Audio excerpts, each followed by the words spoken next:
Hello, hello, good night. Tonight we're listening to the final part of the prologue to Leaves of Grass, which talks about the American poet, American identity, and the poetics of America. Now I see Leaves of Grass by Walt Whitman as a guide both to democracy and how to be a good American, so pay attention. The direct trial of him who would be the greatest poet is today. If he does not flood himself with the immediate age as with vast oceanic tides, and if he does not attract his own land, body, and soul to himself, and hang on its neck with incomparable love, and plunge his Semitic muscle into its merits and demerits, and if he be not himself the age transfigured, and if to him is not opened the eternity which gives similitude to all periods and locations and processes, and animate and inanimate forms, and which is the bond of time, and rises up from its inconceivable vagueness and infiniteness in the swimming shape of today, and is held by the ductile anchors of life, and makes the present spot the passage from what was to what shall be, and commits itself to the representation of this wave of an hour, and this one of the 60 beautiful children of the wave. Let him merge in the general run and wait his development. Still, the final test of poems or any character or work remains. The prescient poet projects himself centuries ahead, and judges performer or performance after the changes of time. Does it live through them? Does it still hold on untired? Will the same style and the direction of genius to similar points be satisfactory now? Has no new discovery in science or arrival at superior planes of thought and judgment and behavior fixed him or his so that either can be looked down upon? Have the marches of tens and hundreds and thousands of years made willing detours to the right hand and the left hand for his sake? Is he beloved long and long after he is buried? Does the young man think often of him, and the young woman think often of him, and do the middle-aged and the old think of him?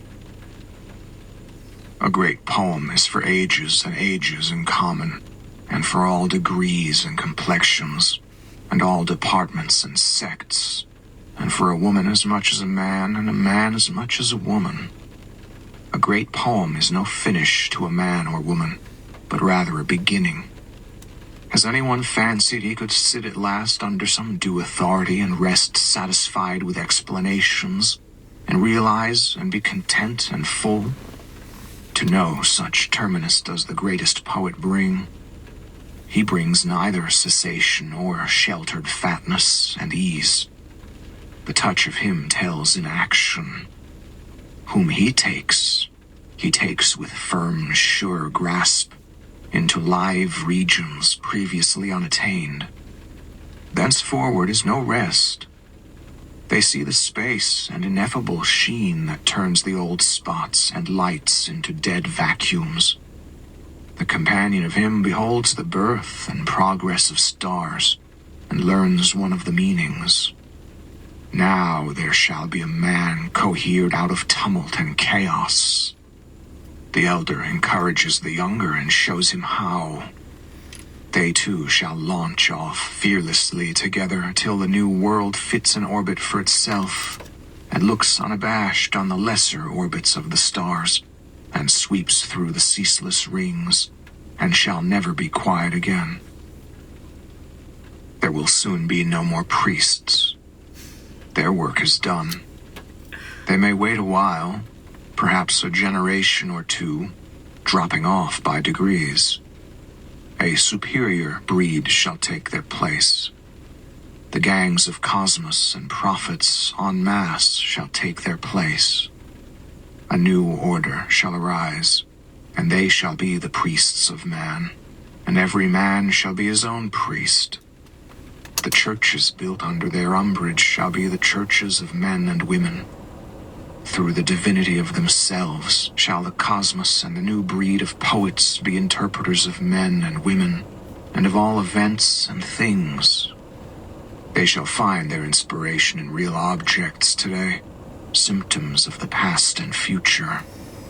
They shall not deign to defend immortality or God, or the perfection of things or liberty, or the exquisite beauty and reality of the soul. They shall arise in America and be responded to from the remainder of the earth. The English language befriends the great American expression. It is brawny enough and limber and full enough, on the tough stock of a race who, through all change of circumstance, was never without the idea of political liberty, which is the animus of all liberty. It has attracted the terms of daintier and gayer and subtler and more elegant tongues. It is the powerful language of resistance. It is the dialect of common sense. It is the speech of the proud and melancholy races and of all who aspire. It is the chosen tongue to express growth, faith, self-esteem, freedom, justice, equality, friendliness, amplitude, prudence, decision, and courage.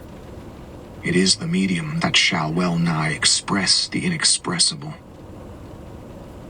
No great literature, nor any like style of behavior or oratory or social intercourse or household arrangements or public institutions or the treatment by bosses of employed people, nor executive detail or detail of the army or navy, nor spirit of legislation or courts or police or tuition or architecture or songs or amusements or the costumes of young men can long elude the jealous and passionate instinct of American standards. Whether or not the sign appears from the mouths of the people, it throbs a live interrogation in every free man's and free woman's heart after that which passes by, or this built to remain. Is it uniform with my country? Are its disposals without ignominious distinctions? Is it for the ever-growing communes of brothers and lovers, large, well-united, proud beyond the old models, generous beyond all models?